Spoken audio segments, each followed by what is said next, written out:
cover मारत रे cover सरा रे आवरे सामने चिन्हतना फिरंगी खानदान का लवंडा है करे कह दे मारा तुम्हारे हे कह दे तो आगे कह दे पीछे कह दे को माई का लाल पैदा सामने आओ असली माई का दूध पी लेते आओ अरे और सिंगिया बढ़िया बढ़िया हो गले ऐसे देख के करेजा फटा थलो बरसिंगिया बड़े बड़े हो गए ऐसे सालों का कर्जा फाटा था ढेला मारा था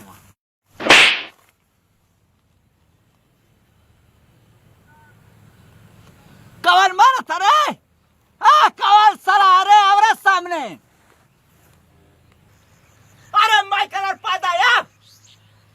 नमा खला सरा सामने या देख रही थी धाके दौड़ा गोड़वाड़ा तोड़ जब सार का इनका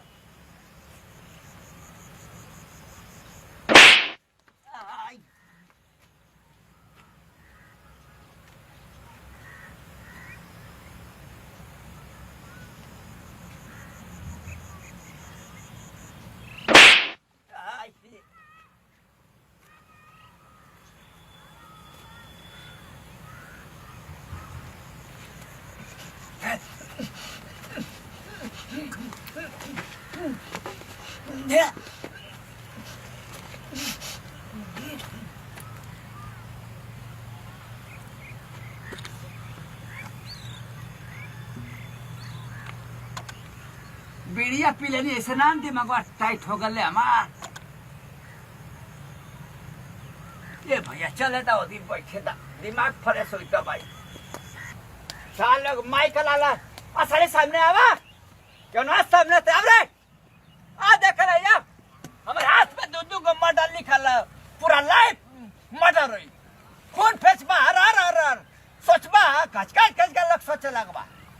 माँ का सब मिट्टी का सब खा थी सामने आके देखावा पीछे से कब थोड़ी बार तो सार हाँ लगल करे जब फाटे देख के हमार मेहनत अरे उड़ के मारो वो राजा उड़ के मारो चिन्हत ना बहन फिरंगी खानदान का लवंडा है चिट्टा का चिट्टा गोली चलेला महीना धुआं उठेला खोखा बिने वाला हमारे गांव के करोड़पति आदमी बन गई ना अब हमारे गोली से कट्टा से निकाला तलवार लिया निकाला पिस्तौल साला वो कट्टा में से 10 गो गोली निकलेला चिन्हत ना दरार के नगर जब सील मती लोड़ा मती चिन्हत ना बहन अब बहन